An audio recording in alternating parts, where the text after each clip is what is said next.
ជំរាបសួរទូទស្សនិកជនជាទីគោរពខ្ញុំបាទសូមណែតពីកម្មវិធីវិថីហិរញ្ញវត្ថុឬក៏ Financial Street ថ្ងៃនេះយើងនឹងមានប្រធានបទដ៏សំខាន់មួយលើកយកមកពិភាក្សានៅក្នុងកិច្ចសម្ភាសន៍របស់យើងគឺតាក់ទងទៅនឹងការគ្រប់គ្រងហិរញ្ញវត្ថុសម្រាប់ MSME ឬក៏សហគ្រាសធុនតូចនិងមធ្យមហើយមុននឹងចូលទៅកិច្ចសម្ភាសន៍របស់យើងនឹងមានវីដេអូខ្លីមួយតាក់ទងទៅនឹងប្រធានបទរបស់យើងសូមអញ្ជើញទស្សនិកជនទស្សនាទាំងអស់គ្នាបាទ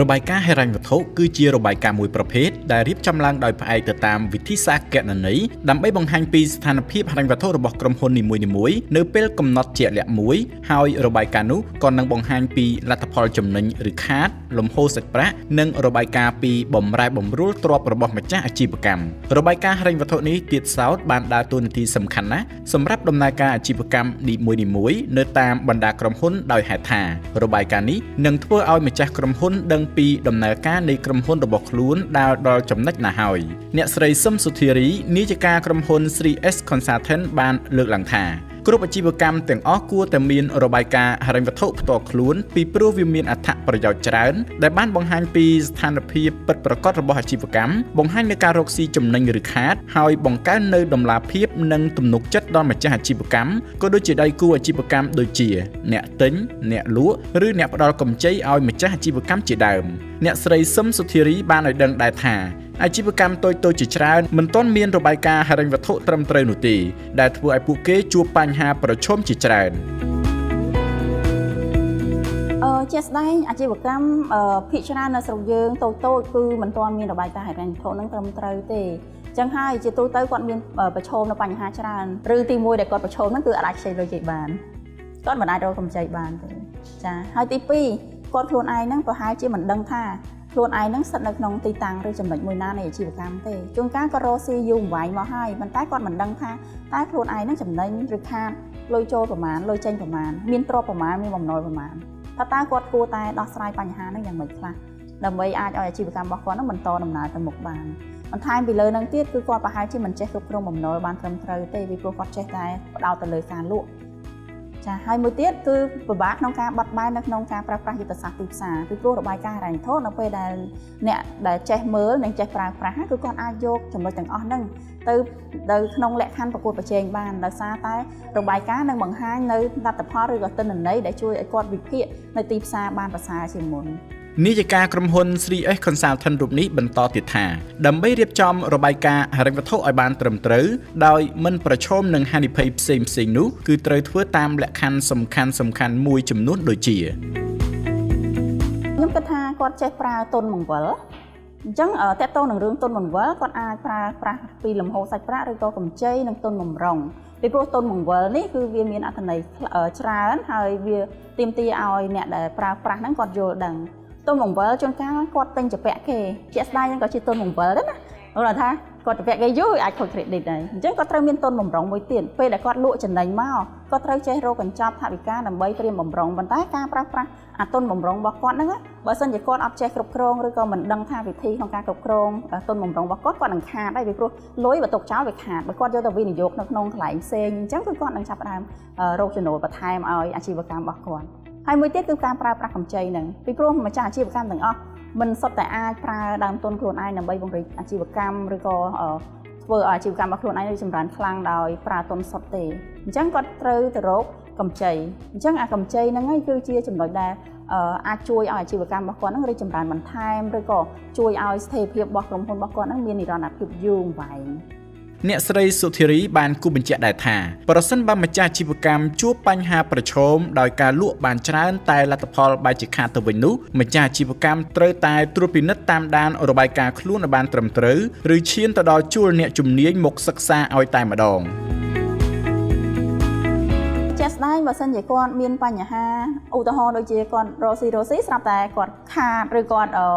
ថាអត់ដឹងមានលុយនៅណាឃើញតែចំណេញលក់បានច្រើនតែអត់ដឹងថាលុយនៅណាអញ្ចឹងវិធីសាស្ត្រគឺទី1គាត់គួរតែរៀបចំរបាយការណ៍ឲ្យបានត្រឹមត្រូវចា គាត់បើសិនជាគាត់ក្នុងខ្លួនឯងឬអាជីវកម្មរបស់គាត់មិនទាន់មានកម្រិតដល់រោគបុគ្គលិកមកអាចធ្វើបានទេគាត់គួរតែហ៊ានចំណាយក្នុងការជួលអ្នកជំនាញដូចជាក្រុមហ៊ុន Sri Consulting យើងដែលផ្ដល់សេវាកម្មខាងគណនេយ្យនិងពន្ធដារអញ្ចឹងគឺយើងមានបទពិសោធន៍និងមានចំណេះដឹងហើយក៏ដូចជាព័ត៌មានជាក់លាក់ទាក់ទងនឹងការងារមួយនឹងហ្មងអញ្ចឹងយើងអាចជួយសម្រួលឲ្យពួកគាត់បានស្វែងយល់មុនពេលដែលគាត់ទៅធ្វើការងារបន្តទៅបានមួយទៀតគាត់គួរតែប្រមូលបុគ្គលិកដើម្បីឲ្យគាត់ចូលរួមបញ្ចេញមតិយោបល់ក្នុងការកែតម្រូវឬក៏បង្ហាញនៅបទពិសោធន៍ក៏ដូចជាចំណេះដឹងនិងអ្វីដែលគាត់កំពុងតែធ្វើចូលទៅក្នុងការប្រជុំដើម្បីបត់បែនទៅលើរបាយការណ៍របស់គាត់ជាក់ស្ដែងពេលខ្លះម្ចាស់អាជីវកម្មគាត់ភ្លេចចំណុចមួយនឹងជួនកាលគាត់ឃើញថាលក់បានមែនប៉ុន្តែគាត់ដែលបានសួរបុគ្គលិកថាតើពេលដែលគាត់លក់ហ្នឹងគាត់ជួបបញ្ហាអីខ្លះហេតុអីបានចំណាយហ្នឹងវាកើនឡើងច្រើនចា៎ហើយបើសិនជាក្នុងករណីដែលគាត់មិនអាចរកដំណោះស្រាយបានត្រឹមត្រូវទេគាត់អាចនឹងប្រឈមការខាត់បងច្រើនហើយដំណោះស្រាយថែមមួយទៀតនោះគឺគាត់គួរតែរកទុនកម្ចីរកទុនបន្ថែមឬក៏ភាគទុនដឹកដែលមានចំណេះដឹងឬក៏មានបទពិសោធន៍ដែលអាចជួយបំពេញបន្ថែមទៅលើអ្វីដែលគាត់ខ្វះខាតបានជាចុងក្រោយខ្ញុំមានតែការលើកទឹកចិត្តជូនដល់ម្ចាស់អាជីវកម្មទាំងអស់ឲ្យគិតអំពីការរៀបចំរបាយការណ៍ហិរញ្ញវត្ថុការគិតពីគម្រោងថវិកាហើយនឹងការផ្ទៀងផ្ទាត់ត្រួតពិនិត្យឲ្យបានទៀងទាត់នៅរបាយការណ៍របស់គាត់ជារៀងរាល់ខែជារៀងរាល់ឆ្នាំកុំឲ្យភ្លេចខ្លួនពីព្រោះជួនកាលម្ចាស់អាជីវកម្មគាត់ធ្វើហើយប៉ុន្តែអត់សូវបានត្រួតពិនិត្យដិតដល់ឡើងវិញហើយបន្ថែមពីលើនឹងទៀតគឺគាត់ត្រូវចេះគ្រប់គ្រងបំណុលឲ្យបានត្រឹមត្រូវហើយនឹងចំណូលចំណាយរបស់ខ្លួនឯងឲ្យបានច្បាស់លាស់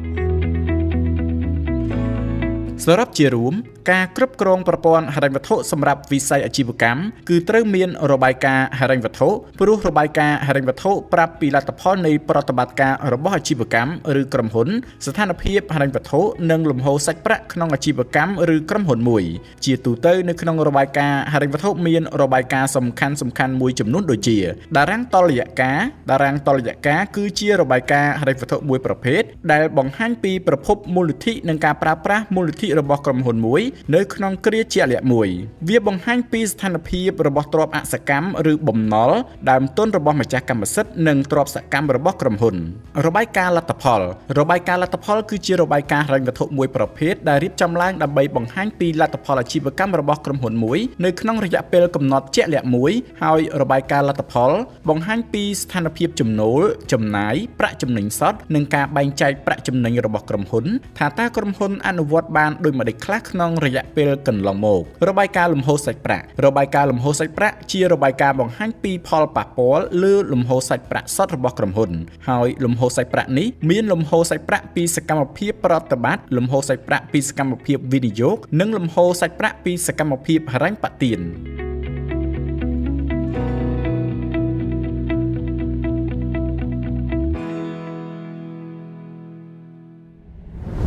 បន្ទាប់ពីទស្សនាវីដេអូបទយកការខ្លីរបស់យើងហើយ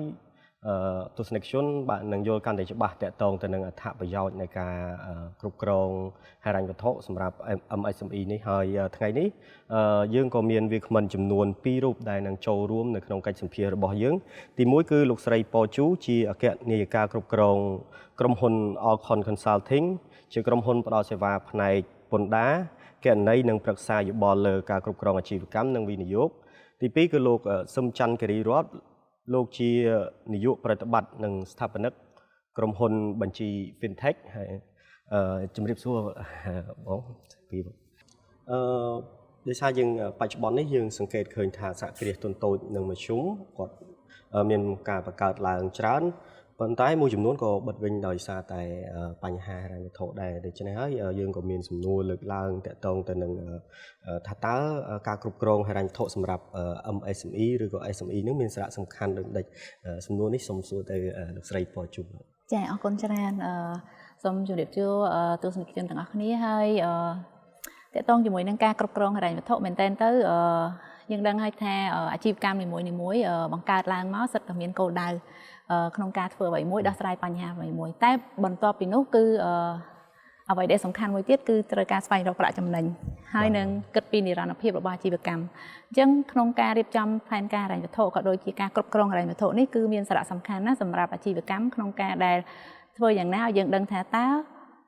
អាជីវកម្មរបស់យើងនឹងប្រតិបត្តិការទៅបែបណាហើយយើង ការឬក៏កាត់បន្ថយហានិភ័យចំពោះអាជីវកម្មយើងនឹងបានបែបណាអញ្ចឹងមែនតើទៅលើការគ្រប់គ្រងហិរញ្ញវត្ថុនេះគឺមានសារៈសំខាន់ទៅលើការធ្វើការសម្រេចចិត្តពីការគ្រប់គ្រងអាជីវកម្មអញ្ចឹងគេហៅថា financial decision ណាមានន័យថាតើយើងសម្រេចចិត្តបែបណាក្នុងការដែលយើងត្រូវបន្តទៅលើអាជីវកម្មណាមួយឬក៏ធ្វើការវិនិយោគទៅលើអ្វីមួយឬក៏យើងធ្វើការបន្តផ្ដល់សារៈសំខាន់ទៅលើផលិតផលណាមួយអីចឹងទាំងអស់ហ្នឹងគឺតាក់ទងជាមួយនឹងការសម្រេចចិត្តអញ្ចឹងដើម្បីសម្រេចចិត្តបានត្រឹមត្រូវហើយបានល្អប្រសើរហ្នឹងគឺយើងត្រូវការគ្រប់គ្រងហិរញ្ញវត្ថុបានល្អហើយចំណុចទី2ដែលសំខាន់ដែរនោះបើសិនជាគាត់ជាក្រុមហ៊ុនមួយដែលគេហៅថាលក្ខណៈស្តង់ដារចុះបញ្ជីអីត្រឹមត្រូវហ្នឹងគឺគាត់ត្រូវអនុលោមតាមច្បាប់ទៀតអញ្ចឹងការអនុលោមតាមច្បាប់ហ្នឹងគឺជារឿងមួយទៀតដែលសំខាន់ដែលយើងត្រូវធ្វើការគ្រប់គ្រងហិរញ្ញវត្ថុរបស់យើងបានត្រឹមត្រូវព្រោះបើសិនជាយើងអត់មានការគ្រប់គ្រងហិរញ្ញវត្ថុបានត្រឹមត្រូវទេទី1ខុសច្បាប់ទី2យើងបង់ពន្ធអត់ត្រឹមត្រូវអាចត្រូវរងការពិន័យអីជាដើមអញ្ចឹងហ្នឹងក៏ជាចំណុចសំខាន់មួយទៀតដែរហើយអ្វីមួយទៀតដែលសំខាន់ដែរទៅលើការគ្រប់គ្រងហិរញ្ញវត្ថុនោះគឺក្នុងការដែលយើងចង់ពង្រីកឬក៏រកអ្នកវិនិយោគបន្ថែមទៅលើអាជីវកម្មរបស់យើងអញ្ចឹងបើយើងត្រូវការដៃគូអាជីវកម្មបន្ថែមឬក៏យើងត្រូវការទៅខ្ចីលុយពីគេឬក៏យើងត្រូវការទៅទំនាក់ទំនងខាងអ្នកផ្គត់ផ្គង់ដើម្បីផ្ដល់ផលិតផលណាមួយឲ្យយើងគឺគេត្រូវការមើលឲ្យថាស្ថានភាពហិរញ្ញវត្ថុរបស់យើងនឹងបែបណាអញ្ចឹងដល់យើងមានការគ្រប់គ្រងបានល្អបើយើងអាចទទួលការទុកចិត្តពីអ្នកវិនិយោគិនឬក៏ដៃគូអាជីវកម្មរបស់យើងបានចា៎បាទអរគុណសំណួរនេះដែរក៏សូមអញ្ជើញលោកគិរីរតបន្ថែមបន្តិចព្រោះដោយសារតែលោកគិរីរតឈ្មោះក្រុមហ៊ុនក៏យើងដឹងដែរបញ្ជី fintech សម្រាប់ការគ្រប់គ្រងហិរញ្ញវត្ថុសម្រាប់ MSME នេះមានសារៈសំខាន់ដូចមិនដែរហើយជាមួយនឹង fintech ទៅបញ្ចូលនៅក្នុង SME នឹងថាតើវាមានសារៈសំខាន់មិនដែរសម្រាប់ MSME ក្នុងការគ្រប់គ្រងហិរញ្ញវត្ថុបាទសូមអរគុណបើចម្លើយក៏អត់សូវខុសពីប៉ូជូច្រើនដែរគាត់ថាយើងសង្ខេបមក3ចំណុចការគ្រប់គ្រងហិរញ្ញវត្ថុគឺជាការធានាទៅលើប្រសិទ្ធភាពនៃការគ្រប់គ្រងទ្រព្យសម្បត្តិគ្រប់គ្រងការពារទ្រព្យសម្បត្តិរបស់ក្រុមហ៊ុនរួមបូកទាំងសាច់ប្រាក់ហើយនឹងទ្រព្យសកម្មនិងអសកម្មផ្សេងៗការទ្រព្យសកម្មហើយរយៈពេលខ្លីនិងរយៈពេលវែងអានេះគឺជាការធានាទៅលើប្រសិទ្ធភាពនៃការគ្រប់គ្រងនិងការពារ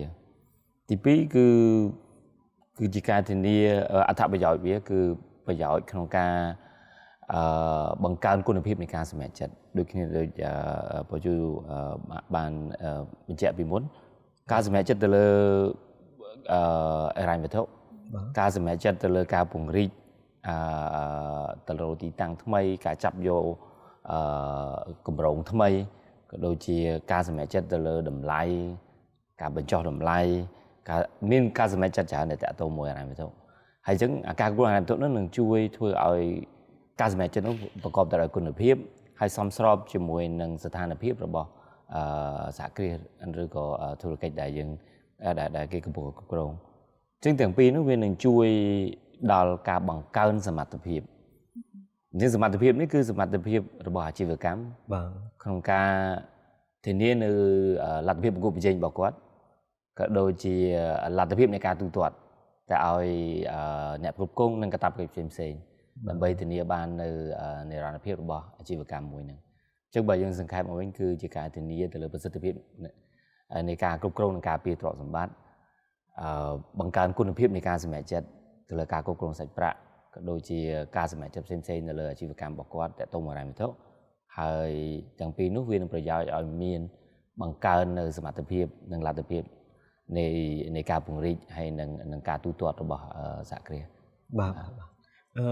យើងបានដឹងថាវាគ្មិនទាំងពីរបានលើកឡើងពីសារៈសំខាន់នៃប្រព័ន្ធការគ្រប់គ្រងហិរញ្ញវត្ថុហើយយើងបន្តមកទៀតតកតងទៅនឹងរបាយការណ៍ហិរញ្ញវត្ថុវិញនៅពេលយើងនិយាយពីការគ្រប់គ្រងហើយជាមួយទៅនឹងដែរហេតុអីទេដែល MSME ឬក៏ MSME ឬក៏ SME ចាំបាច់មានរបាយការណ៍ហិរញ្ញវត្ថុសម្រាប់របស់គាត់មួយអញ្ចឹងហើយសូមឲ្យលោកគិរីរតអញ្ជើញមុនបាទបើជាក្រុមហ៊ុនឬក៏ ជាធុរកិច្ចដែលបង្កើតនៅក្នុងប្រទេសមួយ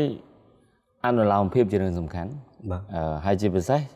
អនុលោមភាពជាមួយនិយត្តករគណនេយ្យនិងសវនកម្មយើងធ្លាប់ទៅលើតែខាងអគ្គនាយកដ្ឋានពន្ធដារក៏ប៉ុន្តែ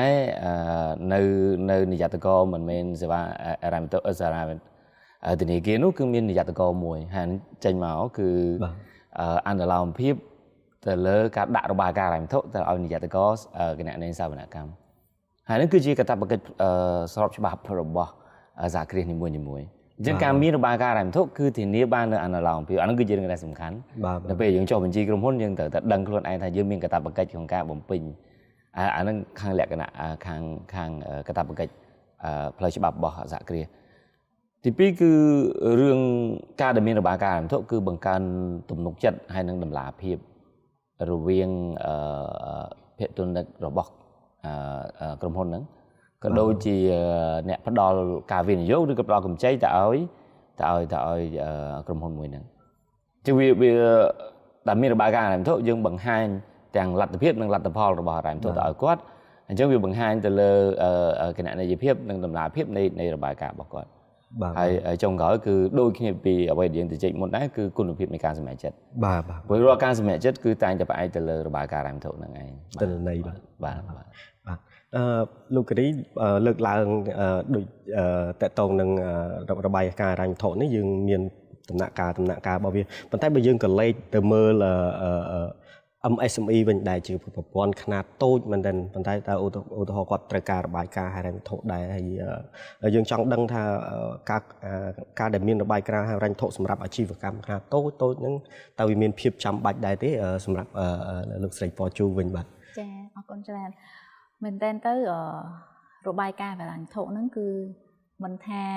សហគ្រាសឬក៏អាជីវកម្មកម្រិតណាទេ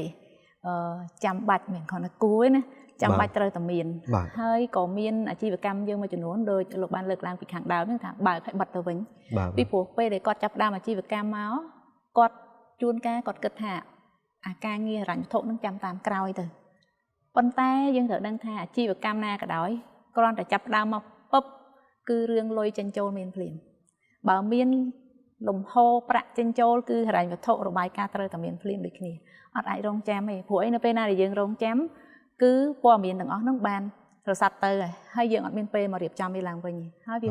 ដោយលោកគេលើកឡើងអញ្ចឹងគឺវាបាត់ទំនុកចិត្តរវាងដៃគូអាជីវកម្មហ្នឹងដំបូងផុតយើងថាអាជីវកម្មមួយចំនួនដែលគាត់ធ្វើការចុះបញ្ជីមានកាតព្វកិច្ចអនុលោមទៅតាមច្បាប់ប៉ុន្តែដោយឡែកអាជីវកម្មដែលគាត់នៅក្នុងកម្រិត micro ឬក៏តូចហ្នឹងហើយនឹងអាជីវកម្មមួយចំនួនទៀតដែលគាត់អត់ទាន់ចុះបញ្ជីប្រហែលជាគាត់អត់ទាន់មានកាតព្វកិច្ចហ្នឹងចំពោះរដ្ឋាភិបាលប៉ុន្តែគាត់មានកាតព្វកិច្ចហ្នឹងចំពោះដៃគូអាជីវកម្មគាត់រួមទាំងអ្នកចូលហ៊ុនជាមួយគាត់បុគ្គលិកគាត់អ្នកផ្គត់ផ្គង់អ្នកផ្ដល់កម្ចីជាដើមឧទាហរណ៍ថាហេតុអីបុគ្គលិកគាត់ធ្វើការគាត់ត្រូវការមានរបាយការណ៍ហិរញ្ញវត្ថុដើម្បីបញ្ជាក់ថាតើគាត់ធ្វើបានល្អប៉ុណ្ណាគាត់គួរទទួលបានលទ្ធផលបែបណាគាត់គួរតែទទួលបានការលើកទឹកចិត្តបែបណាបើមិនជាយើងអត់មានហ្នឹងទេយើងអត់មានអីទៅវាស់វែងទេអញ្ចឹងការវាស់វែងគឺត្រូវការរបាយការណ៍មួយដែលមានលក្ខណៈជឿជាក់បានអញ្ចឹងយ៉ាងហោចណាស់បើសិនជាគាត់អាចរៀបចំរបាយការណ៍ហិរញ្ញវត្ថុតាមរបៀបគេហៅថាការតម្រូវឬក៏ស្តង់ដាររបស់គណនេយ្យទេយ៉ាងហោចណាស់តូចបំផុតក៏គាត់ត្រូវតែមានរបាយការណ៍សាច់ប្រាក់ចិញ្ចូលដែរបាទនេះបើថាតូចបំផុតតែគាត់ចាំបាច់ត្រូវតែធ្វើឲ្យបានបើគាត់អត់ចេះអីឬក៏គាត់អត់ចង់ចំណាយធនធានពេលខ្លះអត់ចេះទៅជួលគេធ្វើបានដែរពេលខ្លះក៏អត់ចង់ចំណាយឬក៏អត់ទាន់មានលទ្ធភាពចំណាយធនធានគាត់យ៉ាងហោចណាស់ក៏ត្រូវតែមានរបាយការណ៍លំហូរសាច់ប្រាក់ថាលុយចេញប្រមាណលុយចូលប្រមាណទៅខាងណាខ្លះហើយមួយទៀតគឺការរៀបចំផែនការហិរញ្ញវត្ថុថាតើគាត់មានគម្រោងនឹងចាយលុយទៅលើអីខ្លះហើយត្រូវត្រៀមលុយប្រមាណសម្រាប់ដំណាក់កាលនីមួយៗនៃអាជីវកម្មរបស់គាត់ចា៎បាទល្អមែនតើហើយតកតងទៅនឹងចំណុចទាំងអស់នេះដែរព្រោះដោយសារតែយើងដឹងហើយថានៅពេលដែលយើងគ្រប់គ្រងបញ្ហាប្រព័ន្ធហិរញ្ញវត្ថុអត់ត្រឹមត្រូវវាអាចនឹងប្រឈមនឹងបិទវាតែលើសពីនេះតើពួកនឹងមានអ្វីកើតឡើងទៅបើសិនបើជាយើងគ្រប់គ្រងប្រព័ន្ធហិរញ្ញវត្ថុមិនត្រឹមត្រូវសម្រាប់វិស័យ MSME និង SME នេះសូមបងបន្ថែមទៀតបាទមែនតើទៅនៅពេលដែលយើងអត់មានការរៀបចំគ្រប់គ្រងហិរញ្ញវត្ថុយើងថាការគ្រប់គ្រងហិរញ្ញវត្ថុនឹងឲ្យបានល្អអត់មានរបាយការណ៍អត់មានការរៀបចំ លំហូរសាច់ប្រាក់អត់មានលក្ខណៈត្រៀមលក្ខណៈអីទាំងអស់គឺមានន័យថាអាជីវកម្មរបស់យើងប្រឈមមុខនឹងហានិភ័យ បាទ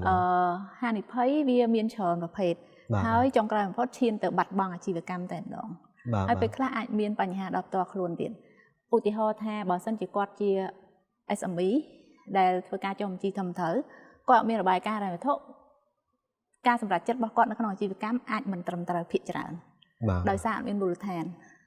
ទី2គឺគាត់បាត់បង់ការប្រកួតប្រជែងគេហៅថាឱកាសប្រកួតប្រជែង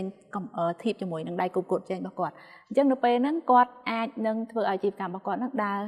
ក្រោយគេឬក៏មិនទាន់ជាមួយនឹងទីផ្សារហើយទី3គាត់អាចនឹងប្រឈមមុខនឹងការបង់ពន្ធមិនបានត្រឹមត្រូវនឹងទទួលរងពិន័យហើយមួយទៀតគឺតកតងជាមួយនឹងនិយត្តករខាងគណនេយ្យនិងសវនកម្មយើងអត់មានរបាយការណ៍ដើម្បីដាក់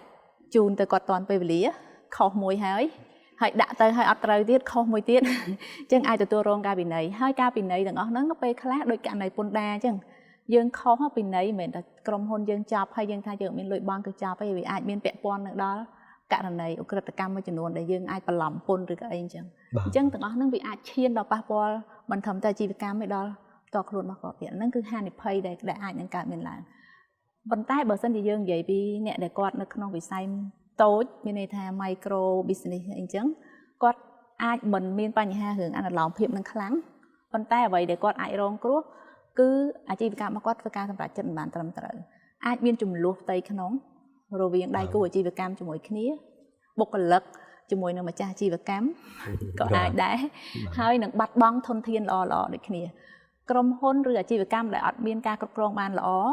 ពិសេសការគ្រប់គ្រងហិរញ្ញវត្ថុធ្វើឲ្យក្រុមការងារល្អៗបាត់បង់ជំនឿចិត្តគាត់នឹងចាក់ចែងពីក្រុមហ៊ុន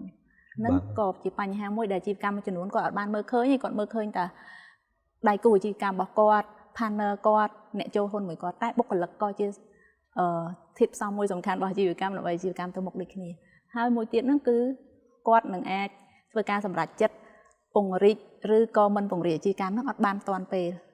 ហើយมันអាចរកធនធានដើម្បីមកបង្គ្រប់អាជីវកម្មឧទាហរណ៍គាត់ចង់ទៅខ្ចីធនាគារគាត់ខ្ចីអត់បានព្រោះអីគាត់មានអីយកទៅបង្ហាញគេផង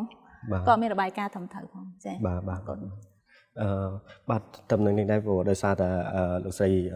ពជូលើកឡើងពីហានិភ័យមួយចំនួនហើយយើងបំវែទៅជាដំណោះស្រាយវិញដើម្បីជៀសវាងនៅហានិភ័យទាំងអស់នោះសូមអញ្ជើញខាងលោកគិរីរតសូមអញ្ជើញថាតើលោកមានជាដំណោះស្រាយអ្វីដែរដើម្បីដោះស្រាយនៅបញ្ហាដែលអាចប្រឈមដោយលោកស្រីពជូបានលើកឡើងខាងលើនេះបាទការគ្រប់គ្រងហិរញ្ញវត្ថុវាទាមទារទាំង commit ទាំងការតាំងចិត្តធនធានហើយនឹងជំនាញបច្ចេកទេសហើយអាហ្នឹងគឺជាបញ្ហាប្រឈមរបស់សហគ្រាសយើងបានស្ដាប់ពីមុនមកថាវាមានហានិភ័យអីនៅពេលដែលយើងអត់ការគ្រប់គ្រងបានល្អបាទប៉ុន្តែបើយើងវិនិយោគជាមួយនឹងការគ្រប់គ្រងហិរញ្ញវត្ថុវាត្រូវចំណាយច្រើនអញ្ចឹងបើសំណួរសួរថាតើការគ្រប់គ្រងហិរញ្ញវត្ថុរបស់សហគ្រាសធុនតូចមធ្យមនៅប្រទេសកម្ពុជានេះរូបរាងវាមិនបើសម្រាប់ខ្ញុំសង្ខេបវាទៅជា2កម្រិតហើយវាមាន4ផ្នែកបាទបើត្រឹមតែយើងនៅជា micro និង small តូចដល់ឡើយវាចំណុចដែលចាំបាច់បំផុតនោះគឺជាការគ្រប់គ្រងទុនបង្វិលហើយនឹងការគ្រប់គ្រងសាច់ប្រាក់បាទហើយនឹងលទ្ធភាពទូទាត់សាច់ប្រាក់បើពេលខ្លះទស្សនិកជនយើងអាចនឹងអត់ពាក្យខ្មែររៀងនេះណា cash flow working capital and liquidity management បាទអាហ្នឹងគឺការគ្រប់គ្រងសាច់ប្រាក់ទុនបង្វិលហើយនឹងលទ្ធភាពទូទាត់សាច់ប្រាក់អានេះនៅអត់ចាំបាច់ចេះគណនេយ្យអត់ចាំបាច់ទៅរៀនមហាវិទ្យាល័យឡើងវិញទេសម្រាប់ម្ចាស់អាជីវកម្មដែលគាត់ចង់គ្រប់គ្រងពីព្រោះសាច់ប្រាក់យ៉ាងហ្នឹងអាហ្នឹងគឺជាអ្វីដែលគាត់គ្រប់គ្រងជាប្រចាំទុនបង្វិលគឺជាបំណុលអ្នកគ្រប់គ្រងក៏ដូចជាបំណុលអតិថិជនហើយនឹងសន្និធិរ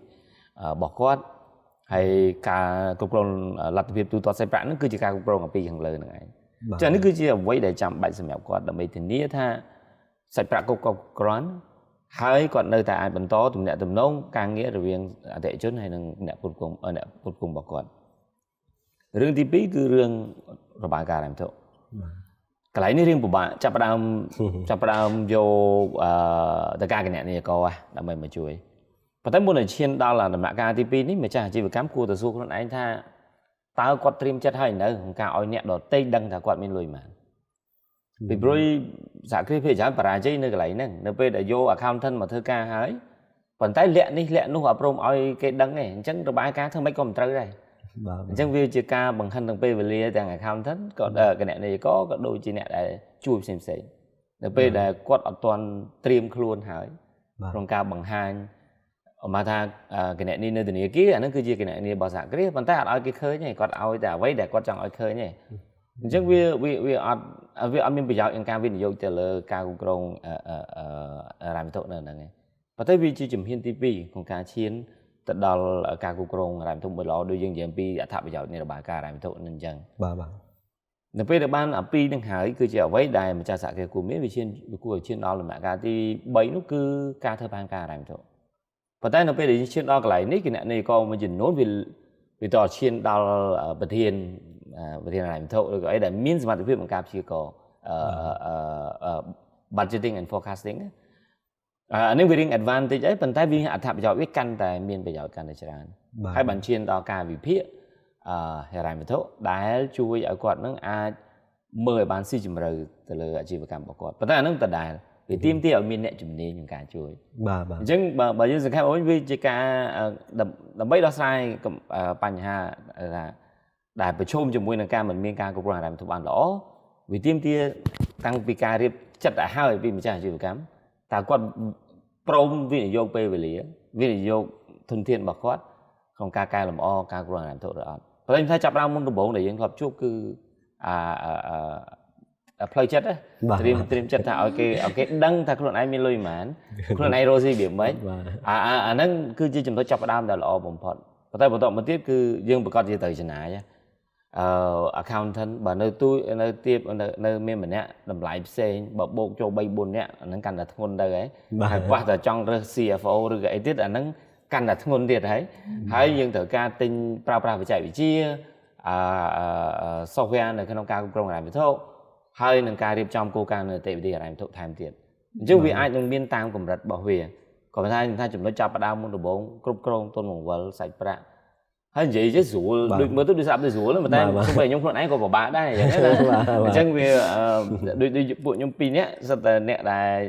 ការគណនេយ្យករជំនាញជាសមាជិករបស់គណនេយ្យករជំនាញនៅចក្រភពអង់គ្លេសតែទោះបីយើងអ្នកជំនាញយើងក៏ដោយគ្រប់គ្រងអាជីវកម្មខ្លួនឯងក៏មិនស្រួលដែរគាត់ថាហ្នឹងក៏ប្រាប់ឲ្យវាមិនស្រួលទេប៉ុន្តែវាគួរតែយើងត្រូវតែចាប់ផ្ដើមអញ្ចឹងណាបាទចុះលោកស្រីពជូមានអីបន្ថែមទៀតទេបើយើងងាកទៅលើ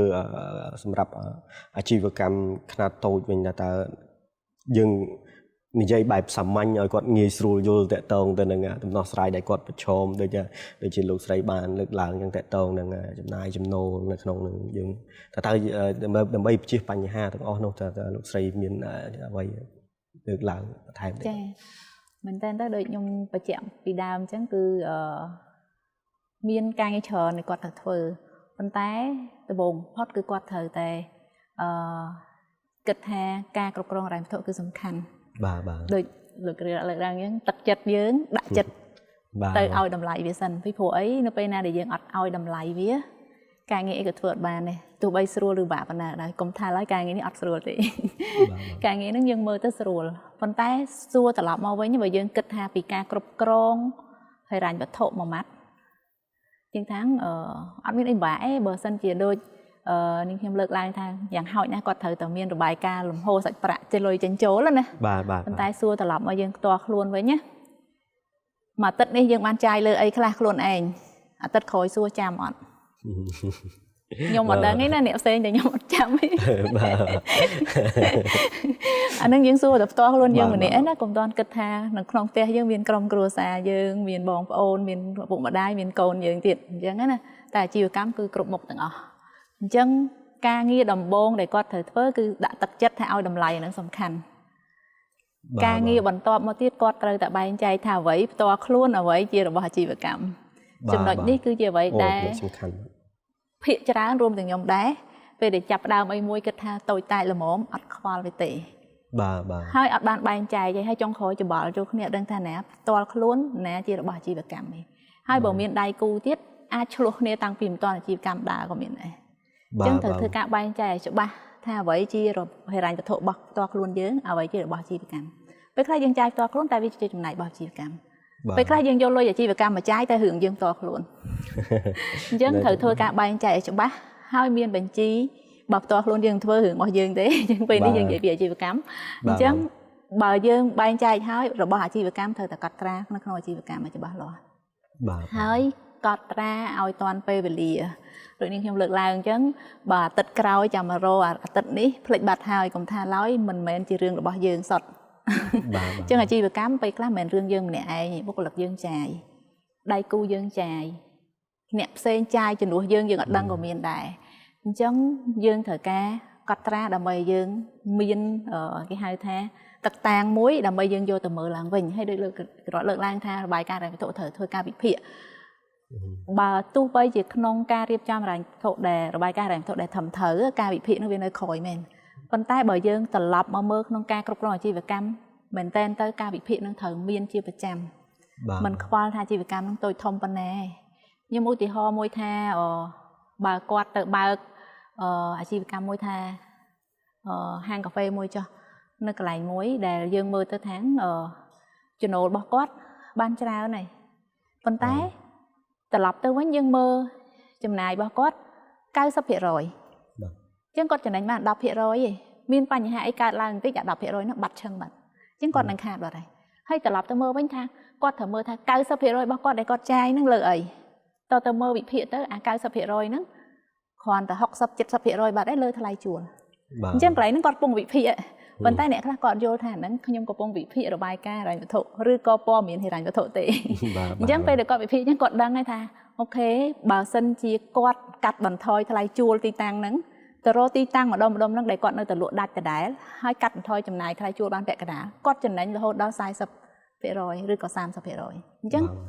មានន័យថាការវិភាគរបស់គាត់បានកំពុងតែធ្វើហើយគាត់អត់ចាំបាច់ថាងត្រូវតែដើរតាមដំណាក់កាលនៃការរៀបចំហិរញ្ញវត្ថុឲ្យពីព្រោះអាជីវកម្មបើអត់វិភាគព័ត៌មានហិរញ្ញវត្ថុទេយើង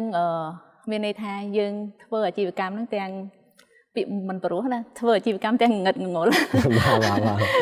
សម័យហើយធ្វើការសម្រេចចិត្តបាទហិរញ្ញវត្ថុគឺអ្វីមួយដែលថា number never lie ហ្នឹងយើងដែរឃើញអត់អាជីវកម្មខ្លះយើងខ្លួនឯងអ្នកដតីឯងយើងទៅមើលយើងឃើញគេលក់ដាច់មែនតើតែពីខែក្រោយមកបាត់បាទយើងធ្លាប់ឃើញអស់ហ្នឹងហើយយើងឆ្ងល់ថាហេតុអីបានលក់ដាច់សឹងអីហេតុអីក៏បាត់អាហ្នឹងសើ something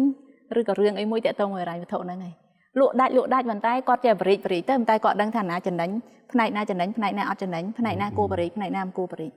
អរគុណសម្រាប់វាគ្មិនទាំងពីររូបដែរព្រោះដោយសារតែយើងដល់នាទីកម្មវិធីរបស់យើងដល់នាទីត្រូវបញ្ចប់ហើយសូមវាគ្មិនរបស់យើងទាំងពីរជាសារខ្លីៗសម្រាប់ម្ចាស់ MSME និង SME នៅធ្វើជាសារខ្លីៗតាក់ទងនឹងការគ្រប់គ្រងហិរញ្ញវត្ថុសម្រាប់ពួកគាត់ធ្វើម៉េចឲ្យពួកគាត់មានការរីកចម្រើនសូមពីលោកស្រីទៅមុនអូខេចានិយាយទៅជាសារពីនាងខ្ញុំដើម្បីធ្វើការគ្រប់គ្រងហិរញ្ញវត្ថុឲ្យបានល្អអាជីវកម្មនីមួយៗម្ចាស់អាជីវកម្មគាត់ត្រូវស្វែងយល់ពីសារៈសំខាន់នៃការគ្រប់គ្រងហិរញ្ញវត្ថុដែលនៅក្នុងនោះគឺវាសំខាន់នៅក្នុងការធ្វើការសម្រេចចិត្តហិរញ្ញវត្ថុតាក់ទងជាមួយនឹងការគ្រប់គ្រងអាជីវកម្មការវិនិយោគហើយនឹងការពង្រីកឬក៏ការប្រើប្រាស់ធនធានរបស់អាជីវកម្មក៏ដូចជាការបែងចែកភាគលាភទៅម្ចាស់អាជីវកម្មវិញ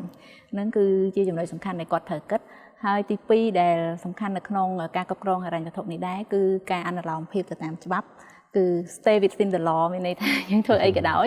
គឺត្រូវដឹងថាយើងនៅក្នុងប្រទេសមួយដែលមានការគ្រប់គ្រងដោយច្បាប់អញ្ចឹងទាំងការគ្រប់គ្រងទៅលើហិរញ្ញវត្ថុក្នុងការដាក់របាយការណ៍ហិរញ្ញវត្ថុទៅនិយត្តករក៏ដូចជាការរៀបចំរបាយការណ៍ហិរញ្ញវត្ថុដើម្បីធ្វើការគណនានិងបង់ពន្ធឲ្យបានត្រឹមត្រូវអញ្ចឹងពីរចំណុចនេះគឺសំខាន់នៅក្នុងការរៀបចំរបាយការណ៍ហិរញ្ញវត្ថុហើយអ្វីដែលគាត់ត្រូវគិតហើយទុកក្នុងចិត្តនោះគឺត្រូវដឹងថាការរៀបចំរបាយការណ៍ហិរញ្ញវត្ថុនីមួយៗរបស់គាត់ហ្នឹងគឺគាត់ត្រូវធ្វើយ៉ាងណា ប្រើប្រាស់ព័ត៌មានទាំងអស់នោះឲ្យមានប្រយោជន៍ចំពោះអាជីវកម្មមិនមែនគ្រាន់តែធ្វើដើម្បីឲ្យតែមានទេអញ្ចឹងគាត់ត្រូវប្រើវាឲ្យបានមានប្រយោជន៍ចំពោះអាជីវកម្មក្នុងការវិភាគក៏ដូចជាការពង្រីកអាជីវកម្មឬក៏ទំនាក់ទំនងជាមួយដៃគូផ្សេងៗអរគុណសម្រាប់លោកគ្រីវត្តដូចនេះបាទបងជួយនិយាយអស់ហើយយើងទៅជិះបានយូរហើយទៅលើយើងដឹងថាការគ្រប់គ្រងហិរញ្ញវត្ថុមានសារៈសំខាន់សម្រាប់អាជីវកម្មក៏ដូចជាការម្ចាស់អាជីវកម្មព្រោះតែពេលដែលយើងចូលក្នុងការចាប់ផ្ដើមអាជីវកម្មមួយគឺសម្រាប់ការដើម្បីរីកចម្រើនដែរប៉ុន្តែខ្ញុំចង់នៅតែរំលឹកមួយសួរខ្លួនឯងតើយើងត្រៀមចិត្តហើយនៅឲ្យគេដឹងថាយើងមានទ្រព្យប្រមាណហើយមានហិរញ្ញវត្ថុរបស់យើងនឹងស្ថានភាពបែបណាសួរច្បាស់ហើយមុនធ្វើការសម្រេចចិត្តនឹងការវិនិយោគជាមួយនឹងផ្នែកគណនេយ្យហិរញ្ញវត្ថុហ្នឹងបើយើងអត់ទាន់ត្រៀមចិត្តទេតែអង្គុយមើលឡើងវិញថាតើដល់ពេលណាដែលយើងគួរតែរួចរាល់អាហ្នឹងជាសំណួរមួយដែលសំខាន់មុនដែលយើងចាប់ផ្ដើមធ្វើអីជាពិសេសក្នុងការវិនិយោគអ្នកហើយមួយទៀតអានេះជាឧទាហរណ៍ដែរអ្នកខ្លះគិតថាទិញ software មួយដែលមានតម្លៃ20-30 ម៉ឺនដុល្លារឬក៏កន្លះលានបាទវាជាដំណោះស្រាយហើយប៉ុន្តែប្រសិនបើគាត់អត់ឲ្យព័ត៌មានគេក៏ចង់ software ហ្នឹងមកពីភពណាក៏ដោយក៏ឲ្យជួលមនុស្សនឹងពីណាមកក៏ដោយក៏នៅតែដោះស្រាយបានដែរអញ្ចឹងសម្រាប់ខ្ញុំគាត់ថាខ្លីគឺត្រៀមចិត្តឲ្យនៅបាទដើម្បីឲ្យគេហ្នឹងគឺមិនមែនបងប្អូនណាគឺគណនេយ្យករដឹងថាគាត់នឹងមានទ្រព្យប្រមាណហើយស្ថានភាពហិរញ្ញវត្ថុរបស់គាត់វាមិនបាទអរគុណទូទស្សនិកជនជាទីគោរពដែលបានតាមដានកម្មវិធីវិថីហិរញ្ញវត្ថុតាំងពីដើមរហូតដល់ចប់ខ្ញុំបាទនឹងវាគ្មិនសូមអរគុណសូមជម្រាបលា